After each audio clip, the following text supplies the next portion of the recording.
মাগুরায় আলোচিত ৮ বছরের শিশু ধর্ষণ ও হত্যা মামলার প্রধান আসামি হিটু শেখ আদালতে স্বীকারোক্তিমূলক জবানবন্দি দিয়েছেন। শনিবার সন্ধ্যায় মাগুরার জ্যেষ্ঠ বিচারিক হাকিম সব্যসাচী রায়ের খাস কামরায় ১৬৪ ধারায় এই জবানবন্দি দেন বলে আইনজীবী শাহেদ হাসান টগর জানিয়েছেন।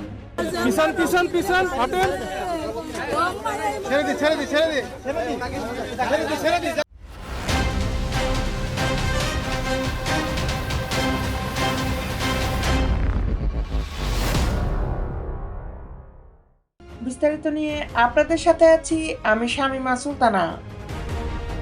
বাদী পক্ষের এই প্যানেল আইনজীবী বলেন, আসামি বিকাল থেকে সন্ধ্যা পর্যন্ত এই জবানবন্দি দিয়েছেন। জবানবন্দির বিস্তারিত পরে বলবেন জানিয়ে অতিরিক্ত পুলিশ সুপার মিরাজুল ইসলাম বলেন, এই মামলার অন্য ৩ আসামিও রিমান্ডে রয়েছেন।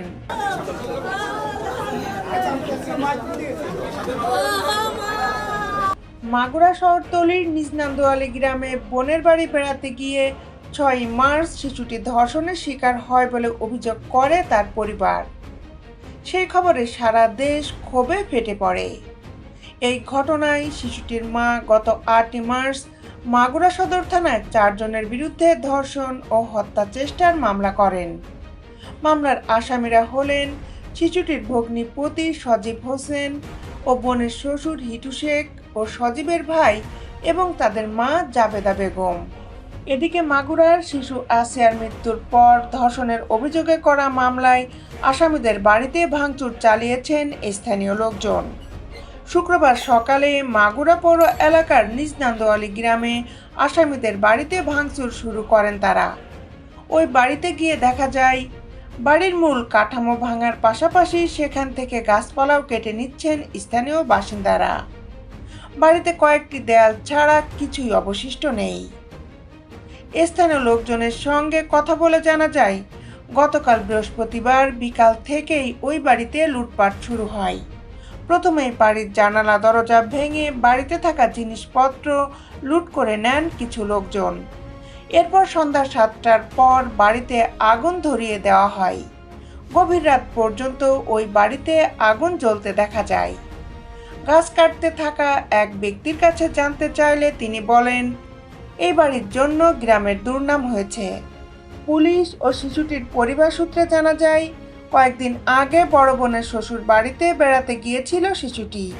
গত বৃহস্পতিবার বেলা ১১টার দিকে অচেতন অবস্থায় শিশুটিকে মাগুরা ২৫০ শয্যা বিশিষ্ট হাসপাতালে নিয়ে আসেন তার বোনের শাশুড়ি। পরে শিশুটির মা হাসপাতালে যান।